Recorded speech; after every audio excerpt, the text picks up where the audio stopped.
Welcome back to one more video of my channel Ishika Banerji, and in today's video I'll be teaching the one shot of the chapter Heredity, which will be required for your upcoming exam. Please do not go for one shot in a random basis, because one shot is a video which goes in a very fast forward way. If this video comes to your channel, and if this is you are learning this chapter for the first time, go for the long video which is there in my channel. But if you are preparing for any exam and your exams are knocking, then you can go with the one shot. So let's start. I hope you understand the video, and I'll be giving as much as effort I can. So let's start. So this chapter, Heredity, is a bit technical chapter as compared to the rest of the chapters of biology. Let's first understand what does the word heredity means.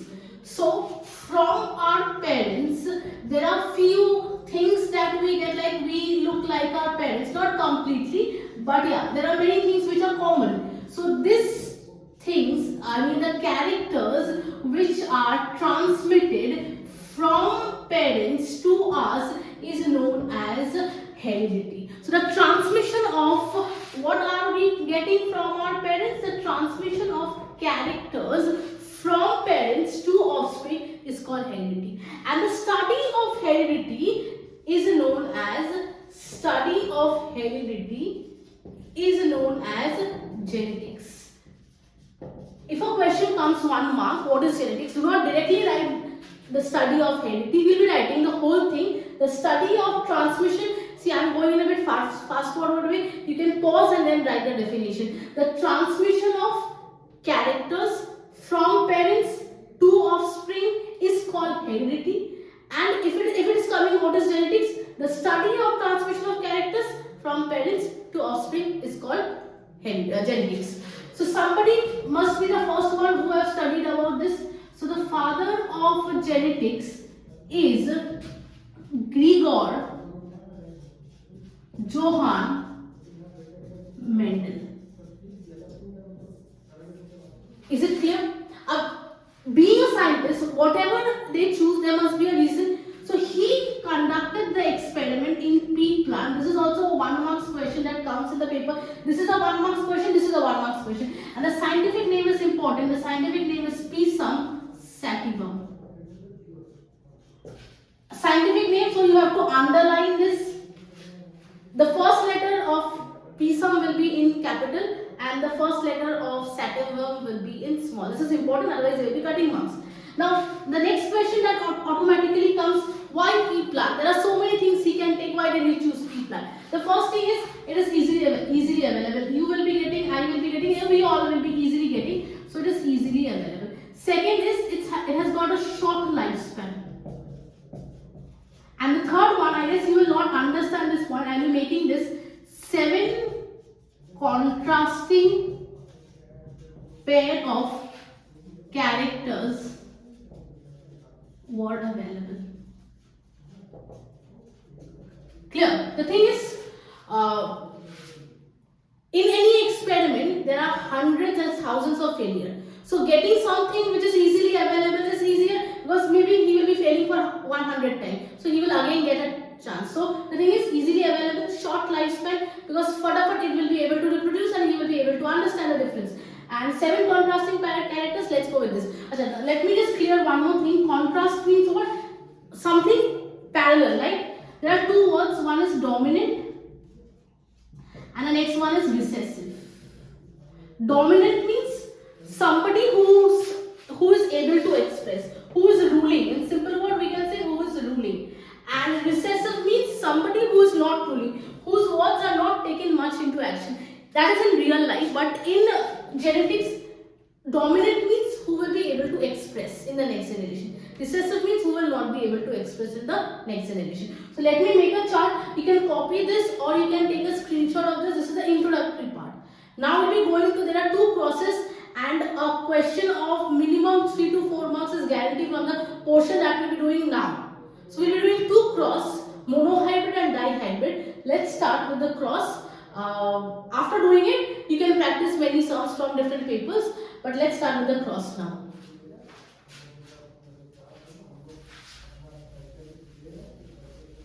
Before going with the cross, there are the 7 contrasting characters. Sometimes, many a times it comes in the paper like the characters will be given, the dominant, recessive will be given. But if by chance it is not given, learn the dominant and the recessive. Please make the chart with me, or you can take a screenshot at the end, whatever you wish. So let's go with the dominant and let's go with the recessive. I guess you can recall dominant means who will be able to express, and recessive means who will not be able to express. I said there are 7 characters. The first character and the important vital character is the plant height. If the plant is tall, it is the dominant character, and if the plant is dwarf means short, it is considered to be as a recessive character. The next one that we will be having is seed color. If the seed is yellow in color, it is considered to be as dominant, and if the seed is green in color, it is considered to be as recessive. The next one is seed shape. If the seed is round, it is considered to be as dominant. If the seed is wrinkled means not in a proper shape. It is considered, round is this one, wrinkled is like this way, not in a proper shape. It is considered to be as a recessive character. The next one is pod color. Pod means what? Pod means the seeds are kept in the shell like thing, that is called the pod. If the pod is green color, it is dominant, and if it is yellow color, it is recessive. Next one is pod shape. If the pod is inflated means in proper shape, like proper shape, it is considered to be dominant. But if the pod is not in proper shape, it is called constricted, like this way, not in a proper shape. 2 character about seed, 2 character about pod. So 2 plus 2, 4 is done, and 1, 5 is done. 2 remaining. 2 we have to learn about flower. The flower color and the flower position. If the flower color is purple or violet, it is dominant, and if it is white, it is recessive. If the flower is present in the axillary position, it is dominant, and if it is present in the terminal position, it is recessive. These are the 7 contrasting pair of character. You can take a screenshot of this. This is very important, and on the basis of these, the further crosses will be done. 2 crosses, one is monohybrid and one is dihybrid. So let's go with the 2 cross. Okay, so let's continue. Let's go with the next vital topic known as the monohybrid cross. Please take a pen and a copy. It is something to understand while you are doing. So while doing this cross, there are many terms which will be new to you and you will be understanding. Okay, so by the word mono means one. So a cross which is done taking one character is called a monohybrid cross. So we have written 7 characters. So let's take the first character that we have written. That was plant height. The first thing is you will be writing the name of the character, plant height. The second is, in the chart only it was mentioned, if you can recall, dominant of plant height was tall and the recessive of plant height was dwarf. Cross means what? Multiplication.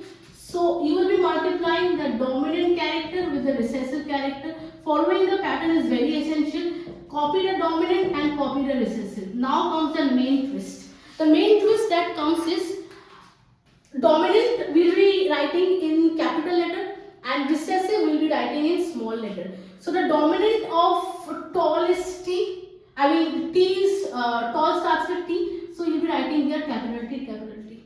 Multiplied with not small t, but whatever you are taking capital here, you will be writing this small of that only. Suppose it was capital A, it will be small a, small a. Clear? So now coming to the next part, from here 1. So if I multiply these two, I will be getting, this is the product. So this product is called the product of F1 progeny. Progeny means generation. So in the first generation, I have got this. I have to do till 2 generation. So let's go to the second generation. In the second generation, the products of F1 are crossed, self-crossed. In the paper, these types of questions come. Like if the products of F1 are self-crossed, what will happen? So we have got this one. So I'll be making a square like this way. This square is known as a Punnett square, where M stands for male and F stands for female. So I have got the product capital T and small t. Copy the product here, capital T and small t. Similarly, copy it here also. In the first box, these two will be there. So from here one capital T, from one here capital. Here these two will be there. So capital T, small t here, capital T from here and small t from here. Here small t and small t. So I have got four products. Copy the four products: capital T, capital T, capital T, small t, capital T, small t, and small t, and beside this write F2 progeny. So this is the whole thing. Now the questions that comes are, there's something called phenotype and genotype. Let me first explain you these two terms, phenotype and genotype. Phenotype means when you see the plant, you will identify the plant is tall, the plant is short. So capital T and capital T here means both are capital. So this means it is tall. Here one is capital, one is small. So when one is capital, it becomes dominant. So this is also dominant. But difference between these two are, this is pure dominant because both are capital, and here one dominant and one recessive. I mean the whole thing is dominant. So this is called hybrid tall. So this is tall, this is tall, this is tall. So in three boxes we have got tall. So we'll be writing the phenotypic ratio as 3.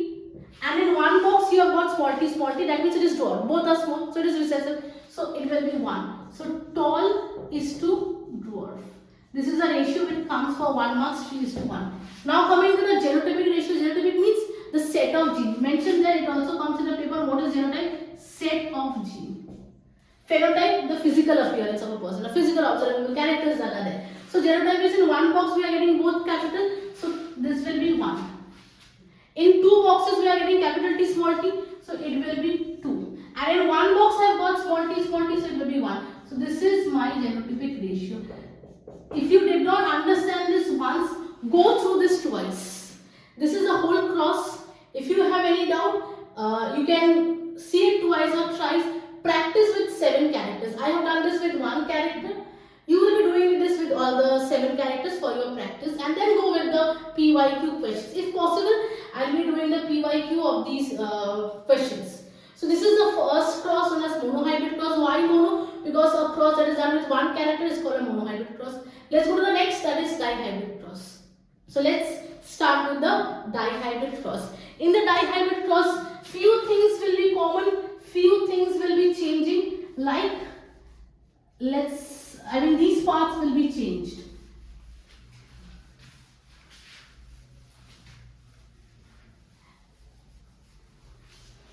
Okay, so dihybrid cross is a cross which we are doing.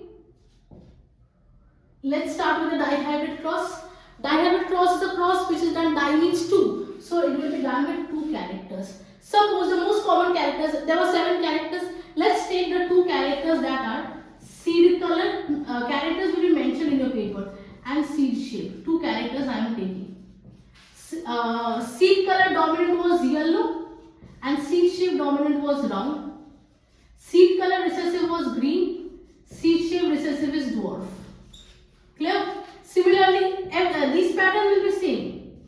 Now coming to this part. Dominant is what? Copy the dominant. Dominant is yellow and round, multiplied with the recessive, that is green and dwarf. I guess this much is clear. Let's go to the next part. Capital of this one. This starts with yellow, starts with white, so I will be taking white. Similarly here, round starts with round. I will not take small g, but whatever I have written here, I will be taking the small of that. Clear to this much? From here, 1 will be coming, 1 white, 1 R, 2 are there. From here, 2 will be coming. So this is my product, similarly, of F1 progeny. But I have to do how many progenies? I have to do 2 progenies. So let's go with the second progeny. In the second progeny, again the characters of F1 will be self-cross, and after that we have to go with the male and the female. So system of writing here, please learn this very nicely. The way I teach my students are, in the first box both will be, we have two characters Y and R. In the first box, both will be capital, capital Y, capital R. Second box, first one capital, second one small. Third box, first one small, second one capital. Last box, both small. Similarly, same, copy whatever you have written in order. Order is very important here. So in the first box, both capital. Second box, capital small. Third box, small capital. Last box, small small. So capital capital, capital small, small capital, small small. Copy the same and fill the box. I'm showing 2, 3, not much. You can do this in your own. In the first box, this capital Y, this capital Y, this capital R, and this capital R. This one, this and this. So from here, I know this seems to be difficult initially, but this is not difficult once you get into habit. You have to see the boxes made by which two boxes. So from here, one Y will be coming, and from here, one Y will be coming. From here, one R will be coming, from here, one R will be coming. Similarly, in this box, this two. So this is how it is made. This one, these two, this capital R, this smaller. Here, capital Y, capital R, smaller. Fill all the boxes. Stop the video and fill it by yourself. After that, see whether it is correct or not. After completing this, you will be, the thing is, genotypic ratio of dihybrid cross does not come in the paper, not in class 10, not in class 12. In your book, it will be written as very complex. So we will not do the genotypic ratio. We will only do the phenotypic ratio. So let's complete this, and then we'll be going with the phenotypic ratio. So the phenotypic ratio is counted by yourself. It will be 9:3:1. It comes in the paper for 1 mark, even in the MCQ question. Like they will be crossing each. The correct one is this one. How this one? Total, if you count 1, 2, 3, 4, 1, 2, 3, 4. 4 into 4, 16. So in 16, among 16, 9 boxes will be yellow and round. Counted by yourself. Stop the video and count it. You will be seeing this one will be the answer. In 3 boxes, you will be getting yellow and wrinkled. Please change it. This is wrinkled here, and here also it will be wrinkled. Again, 3 boxes, you will be having green and brown, and in 1 box you will be having the recessive character, that is green and wrinkled.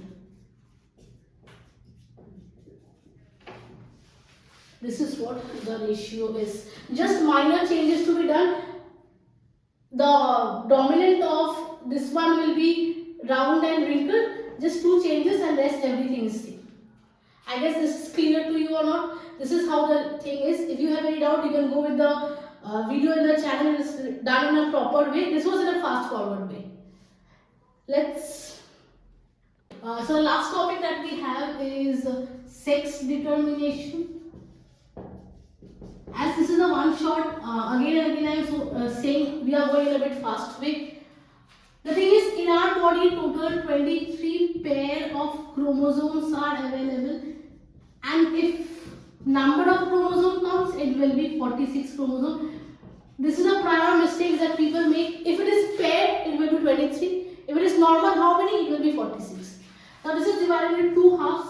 The first 1 to 22nd pair of chromosome is known as autosome. I mean those which are related to body features. And the last pair of chromosome, that is the 23rd pair of chromosome, is known as sex chromosome, or you can say this to be as the allosome.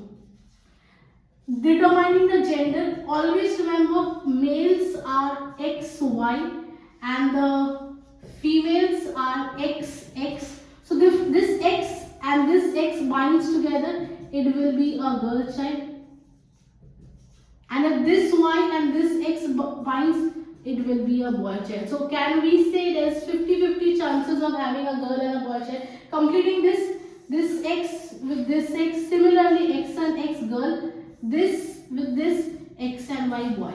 So total If the father is giving X chromosome, it will be a girl child, and if the father is giving a Y chromosome, it will be a boy child. This is a sex determination flow chart. This flow chart comes for 5 marks. 3 question answer same. Number 1, show that there are 50% chances of having a girl and a boy child. Number 2, draw the flow chart of sex determination, direct question. Number 3 that can come is who determines the sex of the baby, or like you have to make a flow chart and then you have to write the point. If the X, you can write properly. If the X chromosome of father fuses with the X chromosome of mother, it will be a girl child. And if the Y chromosome of father fuses with the X chromosome of mother, it will be a girl child. Okay, just one more topic that we will be doing is, there are 3 laws of Mendel. Not much is there, but just to know the 3 laws are very important. The first law is law of dominance. The second one is law of segregation. The word segregation means separation. And the last one is law of independent assortment. This law is specially for dihybrid cross. That also comes in the paper. This law is specially for dihybrid cross. I guess this is clear to you. There are many more are there. But as it is a one shot, I don't want to make this video long. You can take a screenshot of all these, or it is better if you write with me, because I did not did anything like rubbing the portions and all. I have kept everything in the video. So going according to whatever we have done and practicing the question for the last 1 month is left for your exam. The students who I have taught, they can also go through this. It will be a revision, and to those who it is new to you, this will be a revision kind. I will be coming up with the next video as soon as possible. Thank you so much for watching. Please practice your exam and all the best for your exam.